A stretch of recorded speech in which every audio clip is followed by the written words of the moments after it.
लज्जा पाप से बचाए। महाभारत में दुर्योधन ने कहा, जानामि धर्मम न च मे प्रवृत्ति, जानामि अधर्मम न च मे निवृत्ति। अर्थात मैं धर्म को जानता हूँ लेकिन उसमें मेरी प्रवृत्ति नहीं, अधर्म को भी मैं जानता हूँ किंतु उससे मैं निवृत्त नहीं हो पाता हूँ। ज्ञानी कहते हैं, इस संसार में दुख का कारण यही है क्योंकि हम सन्मार्ग को जानते हैं परंतु उस पर चलते नहीं हैं। बुरे मार्ग का अंजाम जानते हैं फिर भी उस पर चलने से बच नहीं पाते।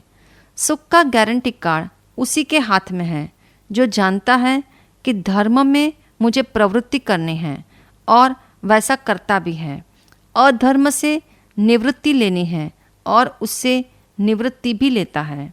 नए पाप में प्रवेश से बचने के लिए पहला उपाय है पाप के निमित्तों से बचो। तीसरा उपाय है लज्जावान बनो। लज्जा को भगवान महावीर ने शावक का एक गुण बताया है जिसका उल्लेख शावक के 21 गुणों में मिलता है। महागीता में भी लज्जा को सात्विक गुण बताया है। लज्जा अर्थात शर्म, लाज, लिहाज या संकोच, ये मानव मन की ऐसी संवेदना है जो पाप में जाते हुए मन पर ब्रेक लगा देती है। यूँ भी लज्जा का गुण अनेक दुर्गुणों को देश निकाला देता है।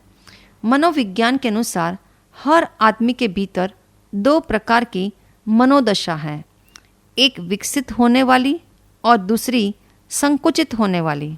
विकसित होने के कारण अनेक है पर जब लज्जा आती है तो व्यक्ति संकुचित हो जाता है। लज्जा कमजोरी भी हो सकती है और विशेषता भी हो सकती है।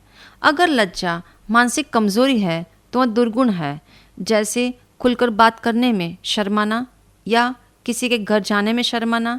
किसी को चीज़ मांगने में शर्म आती है तो किसी को पैर छूने में शर्म आती है, किसी को मंदिर जाने में शर्म आती है तो किसी को सेवा करने में संकोच महसूस होता है। अर्थात उनके जीने का ढांचा ऐसा है कि लज्जा उन्हें बहुत शीघ्र घेर लेती है। यह लज्जा कमजोरी है जो उसे न खिलने देती है और न खुलने देती है।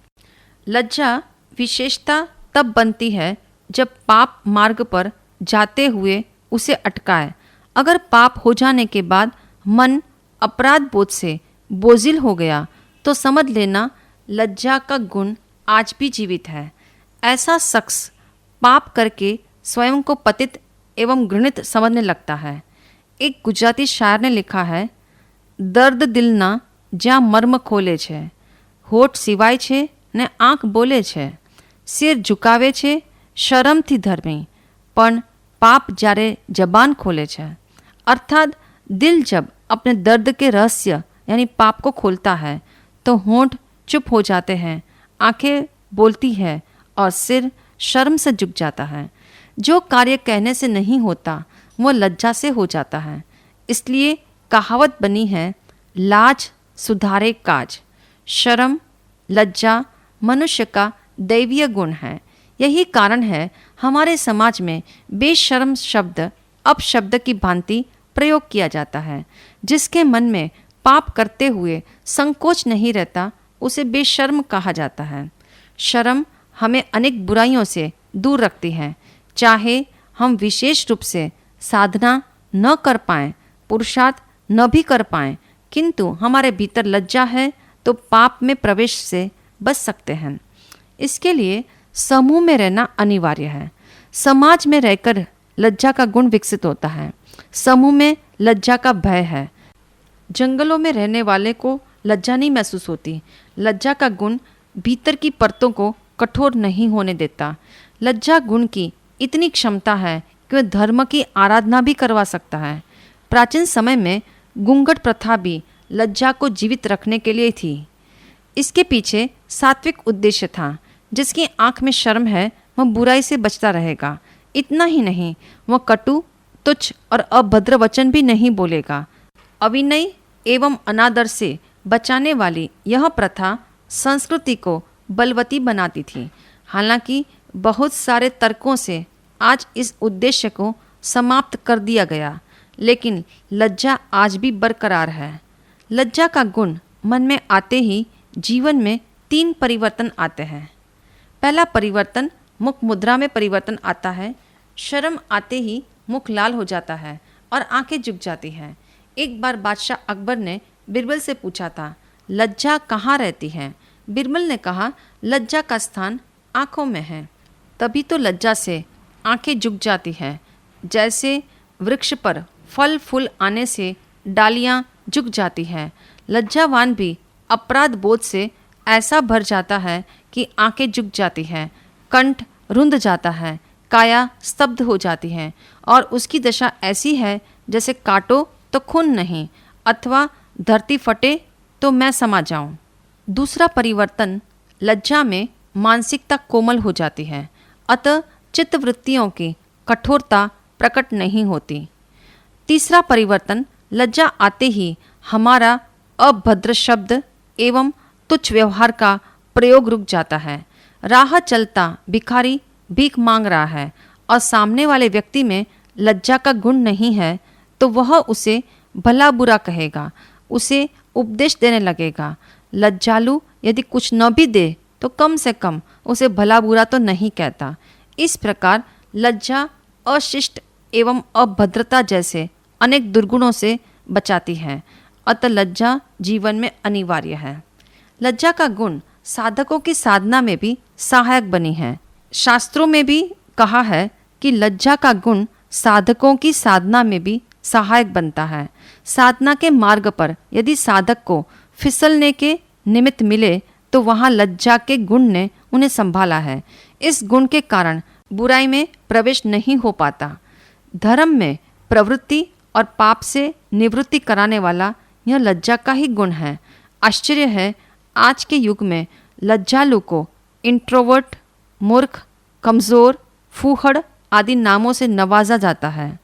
कुछ लोगों का तर्क है, लज्जा कब तक करें। कुछ लोगों का कहना है, यदि मैं अकेला घृणित कार्य करूं तो पाप लगता है, परंतु सभी लोग करते हो तो शर्म किस बात की। लज्जा की शिष्टता भी मन से समाप्त हो जाए तब बाउंड्री लाइन क्रॉस कर लेती है। लज्जा का गुण 2 दिशाओं में महत्वपूर्ण कार्य करता है। पहली दिशा, लज्जा पाप में जाने से अटकाता है और दूसरी दिशा, लज्जा धर्म से जोड़ता है। अनेक लोग लज्जावश भी प्रवचन में आते हैं, चाहे उनके मन में धर्म का मूल्य नहीं है, वे कुछ ग्रहण भी नहीं कर पाते, लेकिन लोक लाज से भी वे धर्म स्थान में आते हैं। इतना ही नहीं, वे दान, सेवा, जप, तप, सामायिक साधना आदि आसानी से कर लेते हैं। लज्जा के अनेक प्रकार हैं, जैसे खानदान की लज्जा, खानदान पर आँच न आए, बदनामी ना हो, कलंक न लगे, ऐसी भावनाएं खानदान की लज्जा के कारण ही होती हैं। दूसरा, जाति की लज्जा, जाति का सम्मान सुरक्षित रहे, ऐसी भावना इसी लज्जा के कारण बनी रहती है। तीसरी, पद की लज्जा, पद की गरिमा भी इसी लज्जा के कारण टिकी रहती है। चौथी है देश की लज्जा, देश का गौरव इसी लज्जा से सुरक्षित रहता है। इन सबसे ऊपर है स्वयं की लज्जा। अगर कोई पाप मैं करूँगा तो दूसरों की नज़रों से बाद में गिरूंगा, पहले मैं अपनी नज़र से गिर जाऊंगा। यह भाव स्वलज्जा का है। अपनी आँखों में भी एक प्रकार की गरिमा होती है। यह दुष्कर्म मेरे लिए गौरवशाली नहीं है। इस प्रकार लज्जालु व्यक्ति को तुच्छ शब्द बोलने से पहले और अशिष्ट व्यवहार करने से पूर्व लाज आती है। कहते हैं, सुसंस्कार, सद्बुद्धि और शर्म साधक है, बेशर्मी पतन कारक है। दुर्बुद्धि और कुसंस्कार साथ दे तो पतन गहरा होता है। समाज में रहने का सबसे बड़ा श्रेय शर्म को है। शर्म और संस्कार ही इंसान को गिरने से बचाते हैं। एक सेठ का पुत्र कुसंगति के कारण बुरी आदतों का शिकार हो गया था। साथियों के साथ मैं खानों में जाकर हंसी मजाक करना और सब मिलकर पीना उसकी आदत बन गई थी। शहर में सेठ की बहुत इज्जत थी, खानदानी प्रतिष्ठा थी। लोगों ने सेठ से शिकायत की कि आप अपने बेटे को संभाल लो। यह सुन सेठ जी को दुख तो हुआ, परंतु उन्होंने सोचा डांट डपट से काम बिगड़ जाएगा। अगर इसकी आंख में लज्जा हो तो सुधर सकता है। एक दिन वे बेटे के पीछे पीछे मई खाने में पहुंच गए। जैसे ही उसने प्याली मुंह लगाई, सेठ जी कुछ दूरी पर उसके सामने खड़े हो गए। लड़के ने जैसे ही पिता को देखा, उसके हाथ से प्याली छूट गई। उसे इतनी शर्म महसूस हुई कि उसने रुमाल से अपना मुंह ढक लिया। सेठ जी तुरंत वहां से वापस लौटे। उन्होंने जान लिया कि अभी इसकी आंखों में शर्म है, अतः अपने आप सुधर जाएगा। उस दिन के बाद लड़का कभी उस राह नहीं गया। सचमुच लज्जा बुराइयों से भी लौटाती है। प्राचीन समय में लज्जा के आधार पर ही दंड नीतियाँ चलती थीं।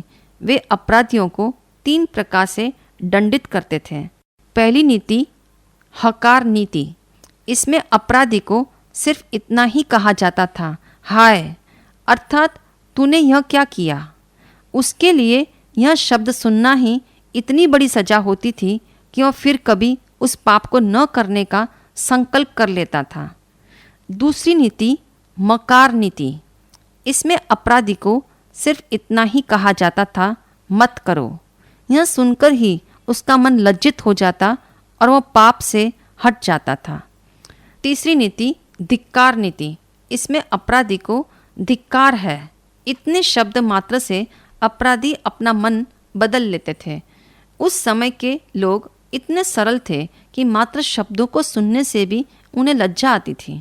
एक बार अकबर बादशाह के 4 वजीरों ने कुछ ऐसा पाप किया और वे पकड़े भी गए। अकबर ने चारों को बुलाया। यद्यपि अपराध एक जैसा था, परंतु उन्हें सजा अलग अलग मिली। पहले वजीर को कहा, मैंने सोचा नहीं था कि तुम ऐसा करोगे। इतना सुनना ही वजीर के लिए बहुत बड़ी सजा थी। वह शर्म से पानी पानी हो गया। उसे लगा धरती फटे और मैं समा जाऊं। उसने फौरन संकल्प लिया, आगे से किसी की झूठी हाँ में हाँ नहीं मिलाऊंगा। दूसरे वजीर को आजीवन कारावास मिला। उसने सोचा, मैंने काम ही तो ऐसा किया है कि परिवार से या समाज वालों से आंख मिलाना व्यर्थ है। अतः अपराध बोध के कारण उसने चुपचाप सजा को स्वीकार कर लिया। तीसरे वजीर को फांसी की सजा सुनाई गई, परंतु वह रिश्वत देकर वहां से भाग गया। चौथे वजीर को राजा ने कहा, तेरे लिए सारी सजाएं व्यर्थ है, तुम्हारा कुछ नहीं हो सकता। इसका मुंह काला करो, गधे पर उल्टा बिठाओ, गले में जूतों की माला डालो और सारे शहर में इसके अपराधों को जोर जोर से ऐलान करते हुए पूरे नगर में घुमाओ। किंतु वह इतना बेशर्म था कि हंसते हंसते गधे की सवारी पर घूमता रहा। भगवान महावीर कहते हैं, जहाँ लज्जा है वहाँ धर्म है। सबकी लज्जा अलग अलग होती है। कौन किस बात को कैसे लेता है और कैसा महसूस करता है, यह उस पर निर्भर है। इतना निश्चित है, लज्जा का गुण है तो धर्म में प्रवृत्तियाँ बढ़ेगी और पाप से निवृत्ति हो सकेगी।